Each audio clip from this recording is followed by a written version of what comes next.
He's brilliant, pianist, brilliant, wonderful man. And basically, I was giving the brother the benefit of the doubt. And, he said he hates money. And I'm like, what? And I said, he made it seem like it was vulgar, the things you do with things. I said, that means you can't go to Bora Bora with me this year. I have bought enough airline tickets. I'm like, no, you can't use my miles.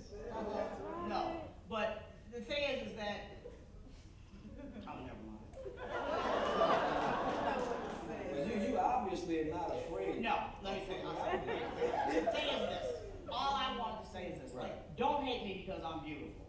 And you know what I mean by that, okay? Because I don't think I'm beautiful. Don't hate me because, I work my butt off to tell compelling stories that I hope somebody would like and be moved by and feel hope as a result of reading. Because that's what I feel when I finish. If I feel it first, I'm hoping that it permeates once it's out there. And, I didn't know all this stuff was going to happen to me. So don't make me feel guilty. Don't make me feel guilty because I can pay my son's way to college, and I give a lot of money away, and he knows it, and he makes it. And I said, you know what? There are things that you can't do if you don't have any money. You don't have to have billions, but the bottom line is this: I've been very, very blessed, and I know it. And as a result, that's why I can give money to the IRT, and that's why the way I give my money, people don't know it. And it's fine with me. If I can say I give money away, but you don't know how much, it can be $20, it can be $100, whatever. But the bottom line is that I know what this means, and I know this, that if we don't do for each other, we're lost. That's what I do know. And when you have it like that, I don't need 5 cars. I don't. And there's people out here that need help. And if you're in a position to give it, then you should give it. And especially elderly people and children. That's where I give my money. I'll work that way if he didn't get it. Okay, now, so you talked about your son. He's a graduate from Stanford University now. Is that right? That's my baby, my chocolate chip. Now, again, He's going to be 25 next week. 25. He moved out after he graduated, sort of. Moved to Miami, said, Mom, I want to know what it's like to be a man on my own. I don't want your help. I don't want a dollar. He was there 3 weeks, his brakes went out.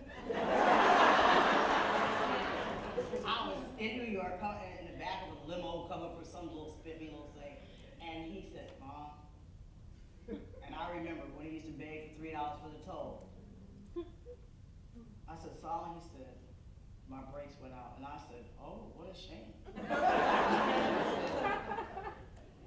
I need to ask you a favor. I said, not any money. He said, it's a loan. I said, I'm keeping a tab. And so, of course, I gave him money for that. But other than that, until last year this time, he was there for 6 months. First of all, I didn't recognize my son.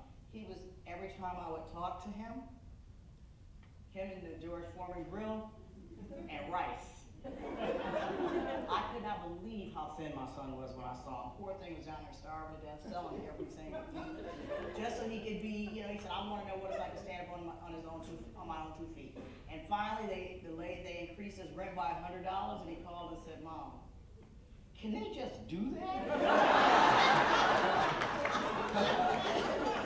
He said, that's like almost a third of, he said, can I ask you something? And I said, yes. He said, would it be possible if I could come home?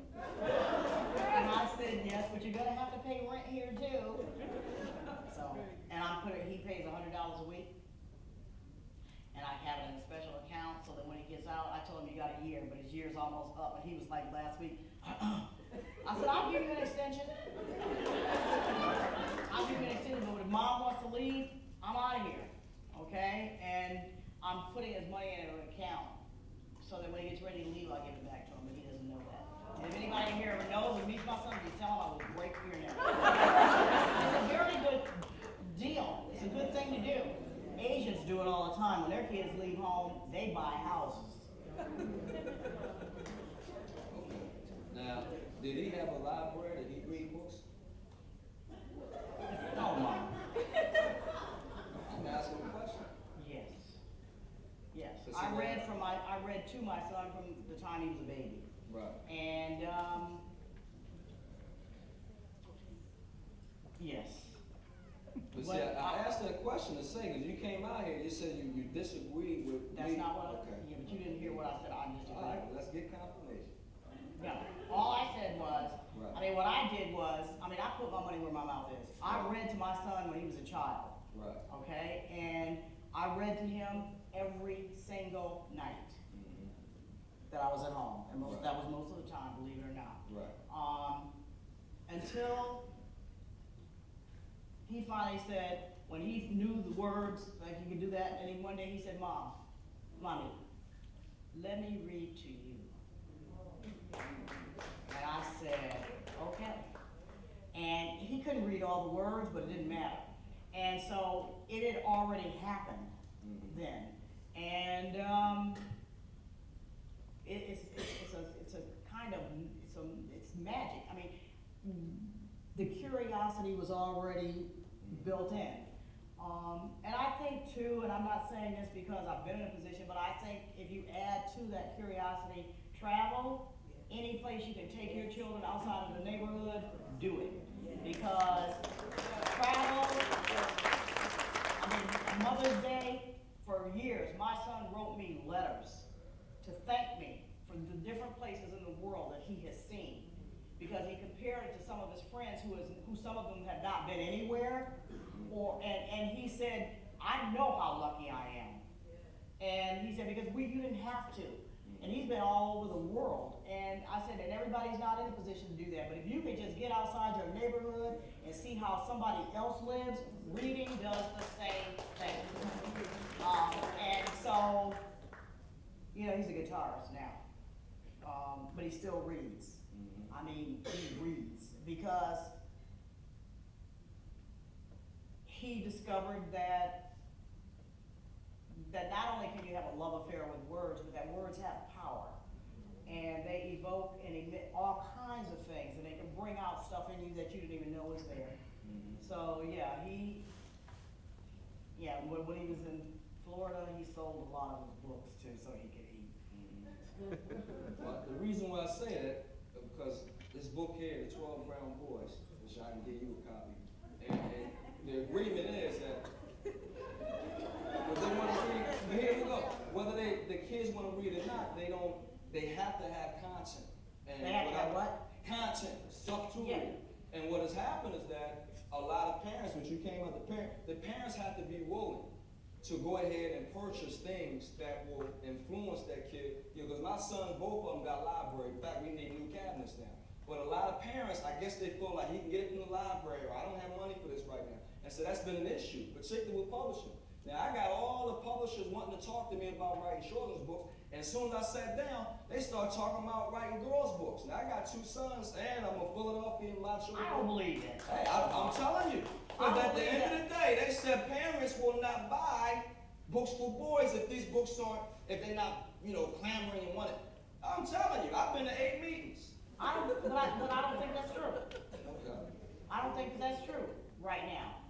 Who do you think bought all those Harry Potter books? That's true. It wasn't just little girls. Do you want me to answer that?